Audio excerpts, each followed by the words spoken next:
टफीला bye bye करून आम्ही निघालो सकाळी कारण की आज छत्रपती संभाजी महाराजांच्या समाधीला दर्शन घेण्यासाठी. आम्ही बस स्टँड शोधत होतो. आम्हाला बस स्टँडच काही सापडत नव्हतं. नवीन असल्या कारणाने बस स्टँड कुठं आहे ते माहीत नव्हतं. लोकल माणसाला विचारून आम्ही बस स्टँडपर्यंत पोहोचलो आणि यांची वेगळीच काहीतरी झालं होतं. बस भेटन का नाही म्हटलं. अरे आलो इथं बस वगैरे भेटन. तेवढ्यात बस आली.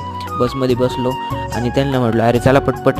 ते बसले तर मला जागा नव्हती ठेवली. त्यांना म्हटलं अरे जागा वगैरे आहे का नाही मला. ते म्हणे आहे ना मस्तपैकी बसमध्ये बसून. मग त्यांना म्हटलं घ्या तिकीट वगैरे काढून. तिकीट काढायला लागलो. त्यांना म्हटलं देऊ का पैसे. ते म्हणे काय बास का भाऊ आपली एवढीच दोस्ती का.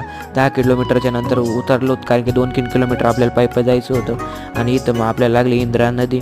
ही इंद्रा नदी आपल्या याच्यापासूनच येते. पुढं गेल्यावर आम्हाला एक लॅम्बोर्गिनी दिसली. ती लॅम्बोर्गिनी नव्हती दुसरीच कोणती तरी स्पोर्ट्स कार होती. त्याच्या पुढं आल्यावर जॅगवार दिसली. मला वाह काय नशीब आज चमकले का काय नसतं गाड्याच दिसतात. पुढं आल्या आम्ही त्या ठिकाणी पोचलो आणि याचा सेकंड पार्ट येतोय पाहायला विसरू नका.